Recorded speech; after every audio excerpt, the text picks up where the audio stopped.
Salut tout le monde, c'est Panda Papa. Aujourd'hui on se retrouve pour la vidéo numéro 18 de la mini team.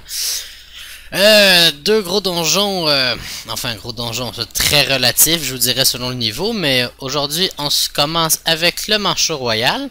On va faire le succès dernier. Les choses que ça implique, c'est qu'à toutes les fois qu'on va tuer un monstre et que le manchot royal va être en vie, le manchot royal va gagner 50 de dommages, 1 point de mouvement et 500 de vie. Ce qui a quand même largement été nerfé depuis le temps, parce qu'avant c'était 1000 points de vie, 500 de dommages, bon enfin bref, c'était très drôle.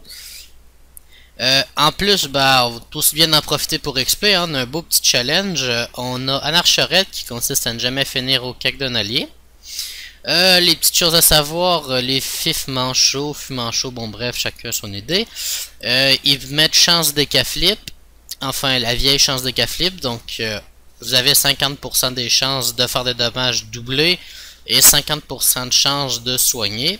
Soit dit en passant, c'est dans mon cas, j'ai juste 50%. En fait, j'ai limite 98% de chances de finir avec du soin. Truc bien sympathique, c'est que ça se débuffe. Sinon, le manchot royal, plutôt pas très dangereux, je vous dirais. Même full boost, il envoie environ 1600 par tour, dont une cible qui se prend 2 coups et une qui peut s'en prendre un. Clairement à conseiller, c'est de commencer avec les fûts manchots suivis des mamans chauds. Les petits manchots, c'est pas très dangereux. Shaman, c'est pareil. Les mamans ressuscitent, donc c'est vraiment chiant. Au moins, ils ressuscitent avec genre 200-300 points de vie, donc c'est quand même plutôt bien. Ouais. Sinon, quoi dire de plus? C'est quand même plutôt sympathique, je vous dirais. La team avance relativement bien. Comme je vous disais, j'avais l'intention de faire des vidéos en fin de semaine sur ça. Il va probablement en avoir d'autres. Sinon, on voulait tourner aujourd'hui moins tirant. Bon, ça l'a pas donné vu qu'on n'avait pas le temps tous les deux. Enfin, quand lui avait le temps, je l'avais pas. Puis quand je l'avais, il l'avait pas. Donc bref, c'est ça qui est ça. Oh là là. Donc sinon, la sacrée qui va peut-être être due pour un changement de stuff un jour. Qui vivra verra. On approche bientôt avec la sacrée du niveau 190. On a déjà atteint les 180. Je vous dirais que les donjons étaient quand même un peu plus faciles que ce à quoi je m'attendais. Après, je vous dirais que je vais quand même attendre un petit peu pour l'obsidiantre. La raison est simple, c'est que, bon, oui, j'ai 3-4 persos qui ont plutôt bien le level pour y aller, les persos x3 et x4. Après, les persos x2, je trouve qu'ils sont quand même un peu bas. Limite, c'est sûr, ça devrait se corriger avec les panneaux meulous pour les persos terre. Je sais pas trop quoi pour les nus, peut-être une Minotaur plus tard. Et les persos feu en chaîne mou, hein. Après, c'est sûr qu'il y a les nids que je pourrais mettre en Xiotine et la baguette Xiotine, et l'autre c'est Panoplie cérémoniale du Seigneur des Rats. En fait, ce qui est plutôt sympathique, c'est que ça rock. Bon, je vous accorde que c'est plus du soin que j'ai besoin avec les nids en ce moment, mais au final, ça revient comme avec la deuxième team. Au final, si jamais les ennemis meurent avant de vous toucher, fuck le soin, hein. Sinon, pour désactiver le manchot royal, très simple, on colle un allié à son cac et on essaie de le soigner. C'est tout. Les choses qui peuvent être un peu plus risquées à faire dans le donjon, maintenant je vous le dis, ça ose plus. Mais si le personnage que vous soignez est au corps à corps d'un autre, il va avoir un petit coup de, je crois, 2 ou 300. C'est quand même plutôt minime. Parce qu'avant, je vous rappelle, si la personne soignée avait quelqu'un en ligne avec lui, dans le fond avec la croix autour, les cases, il y avait pas de limite. C'est plutôt simple, c'était un one shot direct, ce qui rendait le donjon un peu plus compliqué. Maintenant, vu qu'il faut tout simplifier pour les gens qui savent pas gérer parce que c'est des merdes, voilà. Mais en fait, il y a plein de mécaniques comme ça qui ont été changées justement parce que les gens n'étaient pas capables de gérer vu qu'il fallait un minimum de skill. Par exemple, le Tengu que tu désactivais un seul tour à tous les fois. Ça rendait le truc un peu plus chiant. Certains diront, après, chacun son point de vue. Je me dis que limite, je m'en branle, je le plante en un tour de toute manière. Enfin bref, Ça fait aussi que fallait prévoir les trucs, les trucs comme ça. Le, le RM, ben lui, ça n'a pas été changé. C'est toujours du host déclenché avec les dommages de poussée. Sinon, le Ben, quand on le désactivait, en fait, tout ce qui était à 3 cases autour de lui se faisait os. Ce qui était plutôt drôle d'ailleurs. Part de ça, Obsidian, qui avait-tu du os? Non, je me rappelle pas qu'il y en ait eu du os sur l'Obsidian. Suite à ça, Coriandre, ben, les glyphes n'ont pas été changés tant que ça. C'est juste qu'avant, quand le Coriandre finissait dans une glyphe, ben, il se rendait vulnérable pour un tour. Ça vous fait un peu emmerder les gens. Autre changement, sinon il y avait eu... après ça, on a la Fuji, il n'y a jamais eu vraiment de changement à part la map. En fait, la grande map, qu'on commençait tout en diagonale, qui avantageait légèrement beaucoup la Fuji, a été changée pour la petite, ce qui a permis d'accélérer énormément les combats. Je crois que c'était plus pour la facilité, enfin bref, chacun son idée. Colosso, il y a toujours pas eu... Il n'y a pas eu vraiment de changement, je vous dirais, depuis le temps, à part que maintenant le Colosso, bah, il frappe juste plus. En fait, j'ai essayé de lui permettre de me frapper, désactivé ou non, puis non, il fait rien. Dommage. Suite à ça, le Glour Céleste, aucun changement là-dessus non plus. Donc bon, on voit quand même qu'il y a eu quand même quelques matchs, surtout sur les plus petits donjons, en fait, Frigostin, pour faciliter vraiment les donjons. Comme là en ce moment, je venais de os le sacré, les nus, l'ossa, et le sadi et le yop. Donc bon, je viens quand même de niquer un peu pas mal toute la team. Sinon, quand même plutôt content, ça l'a vraiment bien été comme donjon. On peut voir quand même que l'XP est pas si mal, je vous dirais. Bon, bien évidemment, je suis pas con, c'est le premier donjon. Ça fait qu'il y a la quête qui s'active en début de donjon. Donc si vous réussissez le donjon la première fois, ben, vous avez une quête, un PNJ qui vous demande de récupérer un truc sur le boss. Vous le réussissez, ben voilà, cadeau, plein d'XP. C'est plutôt sympathique en effet. Là on a pu voir en fait le Rox du Manchot Royal à son maximum. Ce qui est pas très énorme. Oh là là. Compte tenu que je l'ai déjà vu envoyer des coups de 2-3 000. Ouais, c'est ça qui est ça, quoi. Bon, faut dire que dans le temps aussi, les succès, ça n'existait même pas encore, si je me rappelle bien, ça fait vraiment longtemps. Donc, une petite classe pour terminer, et hop. On a quand même les persos qui ont pris beaucoup de level. La sacrée vient d'atteindre 180.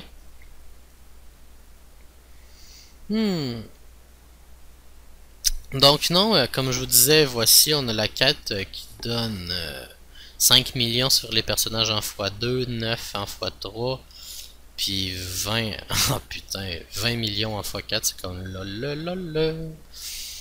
Un peu n'importe quoi, hein. Mais bon, c'est pas plus grave que ça, on est tous bien en profiter. Sinon, en ce moment, il y a une petite event organisée par Ankama, ça stipule juste à taper sur des Drago F pour une fin de semaine double drop. Pas trop utile vu que avec les succès, pourquoi dropper quand on se fait juste une mule puis qu'elle automatiquement drop, donc lol. Enfin bref, chacun son point de vue là-dessus. Donc, on est parti pour le deuxième combat, le Ben le Ripat. Donc lui, le PNJ nous demande de récupérer son crochet. En même temps, on se fait un petit succès circulé. Ouais, ça me rappelle, il y a un PNJ dans un jeu qui s'appelle Circuler a rien à voir. Ouais, je sais, on peut regarder l'orthographe, c'est plutôt génial. En fait, c'est un agent secret. On voit le genre, hein, c'est lol. En fait, c'est un autre jeu que je joue aussi, c'est RuneScape, mais bon, ça me faisait plaisir de vous le mentionner. Donc, les petits effets, bah, comme vous pouvez voir, il a invoqué deux trucs. Il y a le Amrak qui est l'espèce de merde avec des tentacules qui est rendu au cac de la sacrée. Lui, bah, c'est plutôt simple. À toutes les fois que vous tentez de retirer des PM, que ça marche ou non, il va gagner 3 points de mouvement. Le but, c'est qu'il puisse aller se mettre au cac du Ben le pirate pour se suicider puis désactiver le Ben. Le détail, c'est qu'en ce moment, on fait le succès circulé, donc n'a pas retiré de points de mouvement. Donc la technique est plutôt simple. faites votre combat, puis ça va passer par soi-même. En fait, c'est que ça tombe tout seul. C'est vraiment con. Donc, sinon, monstre extrêmement dangereux, la pitraille. Y a les deux fantômes à la mer peuvent l'invoquer, le Ben peut en invoquer, il y en a une en plus. Bah, c'est plutôt simple. Ce que ça fait, en fait, je vous dirais, c'est que si elle mange des dommages un tour sur deux, bah, elle explose. Et bon, c'est ça qui est ça. Donc, ça tape au corps à corps directement de 900 sur les monstres. Et sur les joueurs, ça os à 5 cases autour. Donc, on fait bien attention. C'est dommage parce qu'en fait, j'étais parti pour faire le challenge. Le détail, bah, évidemment. On a l'enculé de Vigipirate qui viennent de me foutre un moins 60 PM, donc, et en plus couplé à l'état pesanteur, donc on peut absolument rien faire. Oh là là, je vous jure, hein. Non, c'est ça qui arrive. Puis au final, c'est un peu plate parce que ça me nique quand même beaucoup d'XP. Bon, dommage, mais bon. Donc on se tasse pour planter les pitrailles. En fait, ce que je vous conseille, c'est de les pousser avec des libérations, pas des sorts qui tapent, parce que occasionner des dommages égale lol bye bye. Au moins, l'avantage que c'est là, bah, c'est que ça les bute d'un coup. Hein. Ils ont 3000 de vie, c'est mort automatiquement. Par contre, pour les challenges comme main propre, ça compte. Mais pour les... putain, c'est quoi le nom? C'est... 2 pour le prix d'un, je sais que ça le nique s'il meurt en explosant. Enfin, je veux dire, il compte pas pour un ennemi tué vu que c'est lui, c'est un self-destruct. En gros, un gros suicide de merde. Et pour partage non plus, ça marche pas. Donc, faire attention si vous essayez ça. On peut voir quand même qu'on est assez souvent tenté de retirer des PM, mais bon, tant pis, hein. Un truc à noter aussi pour les succès circulés et challenge circulés. Avec les K-Flip, en fait, j'ai pris le temps de retirer de ma barre de mouvement, ma barre d'action, le sort destin. Assez simple, en fait, même parce qu'en fait, le destin, si vous occasionnez des dommages de poussée à un ennemi une fois que ça a été lancé sur lui, ça va tenter de lui retirer 4 PM. Le détail, c'est que le jeu considère que si vous avez tiré destin de K-Flip, vous avez tenté de lui retirer des PM. Ce qui est d'un côté faux, vu que par exemple, s'il cogne pas, bah, c'était uniquement pour taper, donc lol. Sinon, on peut quand même voir que le combat se déroule sensiblement bien. Maintenant que le Ben ordure est désactivé, bah aussi bien d'en profiter, hein, on va lui foutre la coco dans le cul.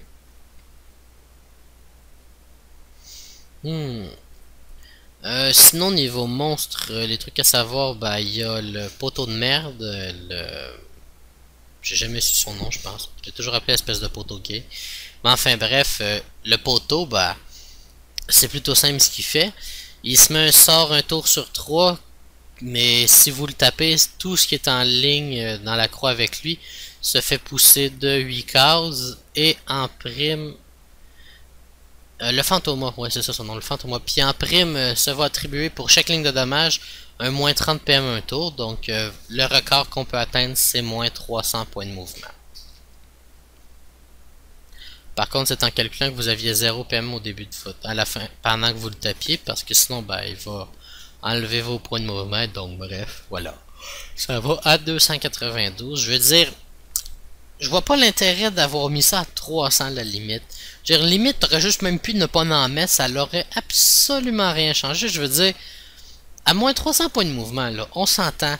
Comment tu vas réussir à te déplacer? Je veux dire... Accélération coup critique 5 PM pendant le Q 5 PM en coup critique. On est rendu à 10. Courage, il en manque plus que bah, 290 quoi, c'est ça. Non, c'est un peu n'importe quoi, je vous le dirais. Oh là là. Sinon, comme je vous disais dans l'autre vidéo, bah il y a quand même l'arbre à crème qui est encore sympathique, mais je vois pas vraiment l'intérêt de vous refaire une troisième vidéo sur cette zone. Mais bon, c'est pas plus grave. Je vais trouver de quoi d'autre à vous montrer. L'obsidiante, lui, c'est clair que j'attends parce que je vais juste me faire éventrer. Par contre, c'est pas c'est pas impossible que j'ai XP dans la zone, vu que c'est quand même sympathique. De temps en temps, il y a des beaux groupes, donc on en profite, hein. Ah là là. Ouais, t'es un profiteur, tu profites des étoiles. Oui! Enfin bref, c'est pas plus grave que ça, comme je vous dirais. Faut profiter des étoiles même. Car ton père c'est un voleur, il a volé toutes les étoiles du ciel pour les mettre dans tes yeux. Ah ah ah! Ta gueule. Donc bref, c'est ça. Sinon, vidéo qui touche à sa fin, vous êtes de plus en plus nombreux à vous abonner, hein, puis à regarder les vidéos, c'est vraiment génial. En fait, je croyais pas que ça irait si vite que ça. Vraiment, honnêtement, je suis plutôt agréablement surpris. Je tiens à tous vous remercier. Donc, comme d'habitude, bah, on n'hésite pas à s'abonner. On like les vidéos, on laisse en commentaire ce qu'on veut voir, hein, des fois que ça m'inspirerait. Sinon, quoi dire de plus? Ben, encore un gros merci et j'espère que vous aimez toujours bien la série Mini Team. Bonne soirée à tous!